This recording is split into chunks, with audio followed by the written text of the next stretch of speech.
She looked him in the eyes and spoke honestly. "Gamblers never make good husbands."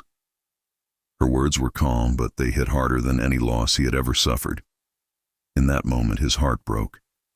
That night, he sat alone at a poker table surrounded by noise and laughter. But for the first time, the cards in his hands brought him no joy. He could only think about her words. As the fire crackled in the corner of the room, he made a choice that would change everything. He threw his cards into the flames and watched his old life burn away. The next morning, he walked past the saloon doors without going inside. The gamblers stared in disbelief as he left behind the only life he had ever known. Days turned into weeks. Instead of gambling for money, he worked for it. From sunrise to sunset, he repaired fences, cared for horses, and built a future with his own hands. Months passed, and the town began to notice. The reckless gambler was gone.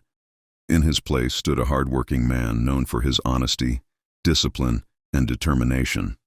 One afternoon, she watched him helping an elderly farmer without expecting anything in return. For the first time, she saw not who he had been, but who he had become. A year later, he stood before her once again.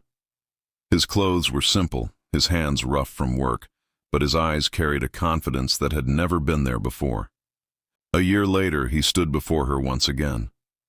His clothes were simple, his hands rough from work, but his eyes carried a confidence that had never been there before. Tears filled her eyes as she smiled and said yes. The man who once gambled away his future had earned something far greater, a life built on trust, love, and a second chance. As the sun set over the ranch, their new journey began.